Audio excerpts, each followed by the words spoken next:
আসসালামু আলাইকুম বন্ধুরা তোমরা সবাই কেমন আছো? আশা করি আল্লাহর রহমতে তোমরা সবাই ভালো আছো। বন্ধুরা আজ আমি একটি ফটো এডিটিং শেয়ার করব।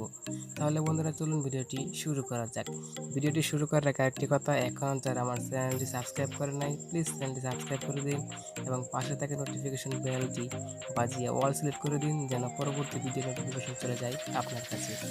প্রথমে আমাদেরকে লাইটরুম নামের একটি অ্যাপ্লিকেশনের প্রয়োজন হবে। অ্যাপ্লিকেশনটির লিঙ্ক আমি আমার ডিসক্রিপশন বক্সে দিয়ে দেবো।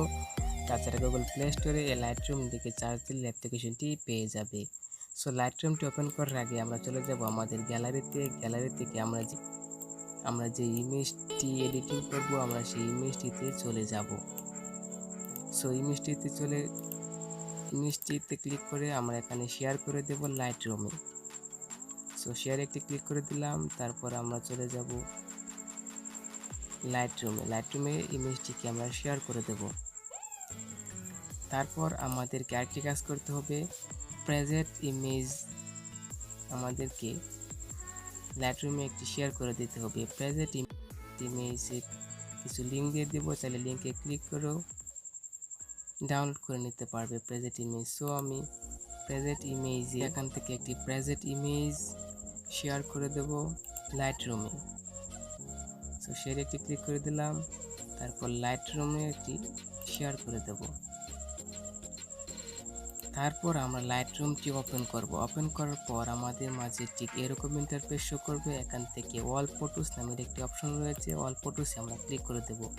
তাহলে আমাদের মাঝে সেই শেয়ারকৃত দুইটি ফটোস এখানে শো করবে। প্রথমে আমরা লাইটরুম থেকে প্রেজেন্ট ইমেজটি ওপেন করব। ওপেন করার পর উপরে থ্রি ডট মেনুতে একটি ক্লিক করে দেব। তারপর এখানে রয়েছে কপি সেটিংসে একটি ক্লিক করে দেব। তারপর রাইট চিহ্নে একটি ক্লিক করে দেব। তারপর আমরা চলে যাব ব্রেক থেকে আমরা আবার যে ইমেজটি আমরা এডিটিং করব ইমেজটিকে আমরা ওপেন করে দেব। ওপেন করার পর আমাদের মাঝে ঠিক এরকম ইন্টারফেস শো করবে। এখান থেকে উপর ডান সাইডে কর্নারে থ্রি ডট মেনুতে একটি ক্লিক করে দেব। তারপর কিছুটা নিচে রয়েছে পেস্ট সেটিং একটি ক্লিক করে দেব। তাহলে আমাদের মাঝে ঠিক এরকম ইন্টারফেস শো করবে। সো আশা করি বুঝতে পারছেন কীরকম ফটো এডিটিংস হয়েছে। সো এটিকে আমরা এখন শেয়ার করে দেব। আমার মনে হচ্ছে যে এখানে আর কিছু করার নেই। সো চলে যাব উপরে শেয়ার আইকনে একটি ক্লিক করে দেব।